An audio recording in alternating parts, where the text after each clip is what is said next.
When you look at the quality of your life, when you look at the things you want to see happen, not just for yourself, but for your children and your children's children, do you have the courage to look in their eyes and say, I didn't have enough time?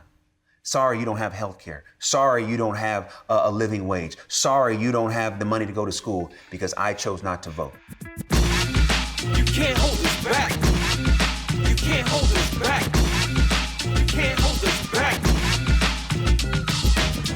Welcome to Be Woke.Vote. I'm Roland Martin, host of Roland Martin Unfiltered. Our whole focus is to engage folks all across this country to get them to understand the power, the impact of voting, and what it means to you and your family. We had some amazing conversations with folks from all walks of life. And joining me right now is someone who gives a totally different perspective as a Hollywood insider, as a pastor, as somebody who sees the world in a whole different way. Give it up, folks, for Devon Franklin. What's up? Glad you're here, baby. Good to see you. It's interesting when we talk about Hollywood, faith, and politics. Yeah. Because we've always had faith involved with politics. But when you think even about our struggle, when you think about Black Freedom Movement, when you think about the role that Harry Belafonte played, and Sidney Poitier, and Diane Carroll, and James Brown, and Dick Gregory, we've always had Black folks who were in Hollywood who understood that they were not just on the big or the small screen. That's right. They were also Ruby Dee, I.C. Davis. I can go on and on and on.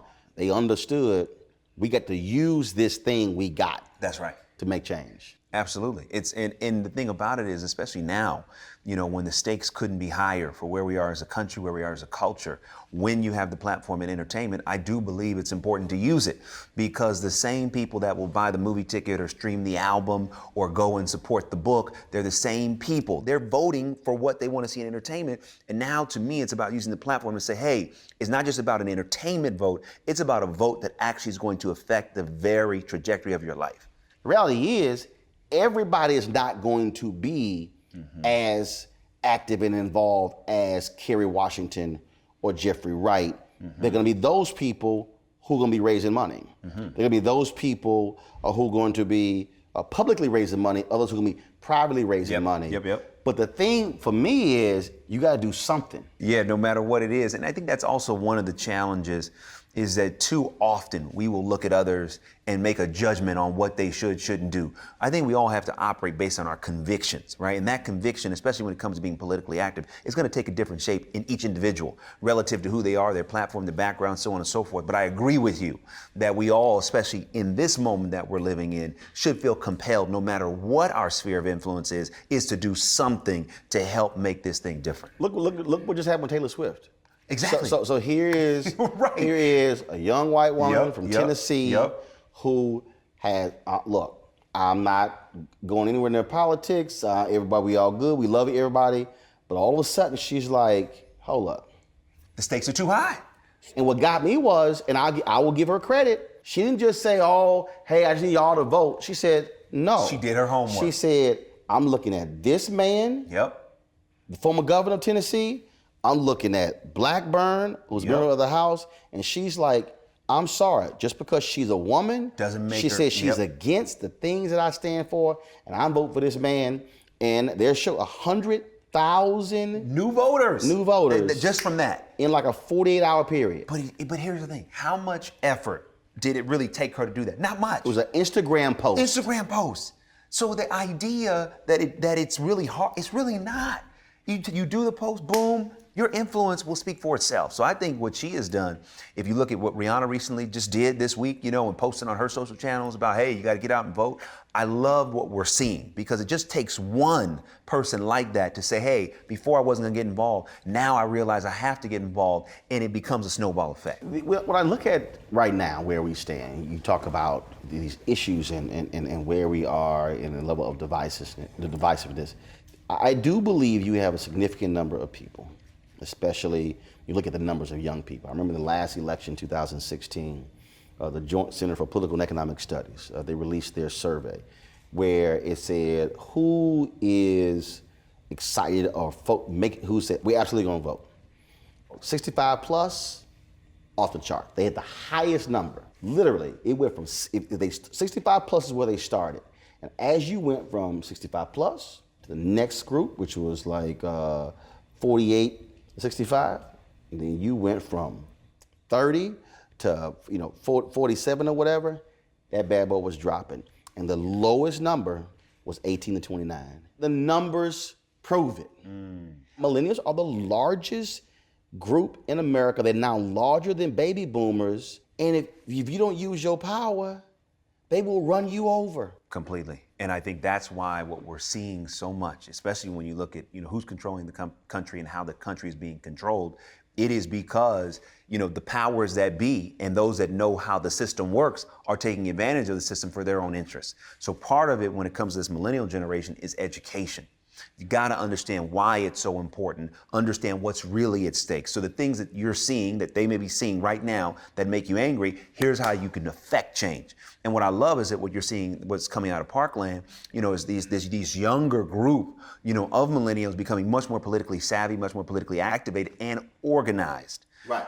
Organization is key. It's like, an ant by itself can't do anything, but ants working together, can do things well beyond their own capacity. And I think the same thing goes for this younger generation to become united and activized on what's happening. And what I love what you're seeing right now is that when you look at a Taylor Swift, right, or you look at a Rihanna, or you look at those like a Kerry Washington, this generation, which gets so much inspiration from entertainment, this generation is influenced. I mean, every generation has their influence. Yep. But I would argue by and large, when you talk about Harry Belafonte, or you talk about how it was, in the 60s, 70s, and even 80s, there was, you had the entertainers, you had the church, you had the activists.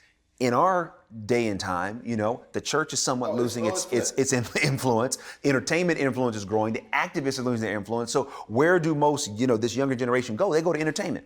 And so the influencers' entertainment can actually move the needle. And when you see people become active, I love how this younger group of people are saying, wait a minute, we don't like what just happened with Kavanaugh. We're going to do something about it. We don't like the fact that there's no gun control. We're going to do something about it. And I do think that as tragic as these events are, they are becoming more galvanizing to get this younger group of voters, which is so influential, to get out and do what we know they can do, which is to help move the needle in a massive way.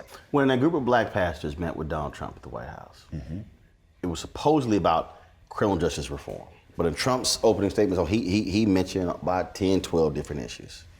And one pastor in the meeting talked about how, Trump has done more for black people than Obama ever did.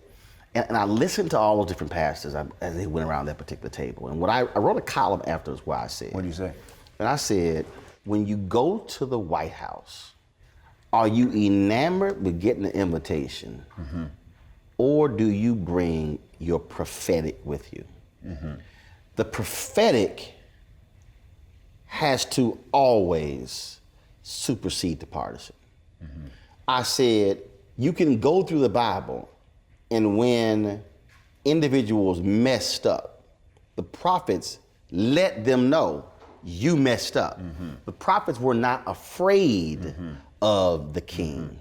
They were not afraid of David. They were not afraid of any of them. And that's what offended me, that here you are a preacher, you are a pastor, you are speaking and teaching the gospel, and you're sitting there with the president. And not one had the courage to say, look, I appreciate the invitation. I appreciate coming here to talk about criminal justice reform. But Mr. President, I need to share something with you. You need to act like the president. Not one had the guts to say, Mr. President, character matters. How you behave matters. And how you behave is wrong. And we're going to pray for you. We're going to pray for there's a change in your behavior. Not one. That was the issue that I took. Wow. And I think by not saying that, it speaks to young people. And they were like, that's why I ain't going to church. Because you don't have the courage to say what should be said. Yeah, when Jesus sent out the 12, he said, be wise as a serpent, be harmless as a dove. And in moments like that, it's like when you're dealing with politics and you're dealing with different people who have different agendas, part of it is sometimes before you even get in the room or before you're going to meet with somebody, you got to do your prep. You got to say, okay, this person is working an agenda. They have a certain degree of power. They have constituents, whatever it may be. Right. Let me do my prep before I get in the room so that I'm prepared to handle it. Because when you're going to someone else's turf, they control the environment. Right. So that is one of the biggest turfs in the world. Oh, yeah. So part of it is like, okay, I'm being invited to whatever the situation may be. I'm being invited. Okay, let me spend some time. Let me get my team together. Let me get my talking points together. Let me get some strategy in place so that when I'm in the room, I've prepared myself to maneuver and to handle and to respond. What would you say to a young person who says, look, I'm trying to change our society, I'm trying to change this world. Man, I ain't got time for this church stuff. I just don't think y'all legit. Oh man, I would say just because you see an artist in music that you don't like, do you stop listening to hip hop? No, it's like ridiculous. You see one artist do something that is what their choice was, has nothing to do with the whole industry or the whole art form of hip hop. You don't throw out hip hop. So the same way, if you see an artist that you don't like do that, I would ask you, don't do the same thing with the church. Because just because you see one minister, one man or woman do something that you don't agree with, don't use that as an excuse to demonize an institution that could actually help save your life. You know, I am who I am because I was raised in the church. You know, all the things that I'm able to do in the world are directly related to being brought up in a healthy church environment where I learned how to develop my gifts. I learned how to communicate. I learned how to deal with other people. I learned how to lead. All of those things that help me and other people become successful in society, you can learn in the church. So I would say to somebody that's young, I would challenge them. Everything that's in you, if you're trying to get it out, get into a good church, because that church will be a fantastic incubator for all the gifts that are in you. And when you find the right church, you will find that the others that you may have been looking at were the wrong people to look at. In any profession, I don't care what it is, you're always going to find people that you can point out that may not represent that profession to the best of their ability. But when you find those that do, then you begin to see what it really is about. So I would encourage that young person, you know, don't give up on God. Don't give up on your relationship with the Lord. Don't say, oh, you know, Jesus is this, Jesus is that. No, try him for yourself and be persistent. Find the right environment that works for you. And I guarantee you that you would see that environment to be transformative. That's what I would say. Our last task. So you run up against that person or somebody else and they say, but I hear you, but bro, I ain't got time for this voting stuff. It's just not, I don't think it's worthwhile. And all you got is 37. I would say you need to vote because at the end of the day, when you look at the quality of your life, when you look at the things you want to see happen, not just for yourself, but for your children and your children's children, if they do not happen because you chose not to exercise your vote, do you have the courage to look in their eyes and say, I didn't have enough time. Sorry you don't have health care. Sorry you don't have a living wage. Sorry you don't have the money to go to school because I chose not to vote. And if the answer is you cannot look in their eyes, then I ask you the question, how can you not vote? That was 31, but it works.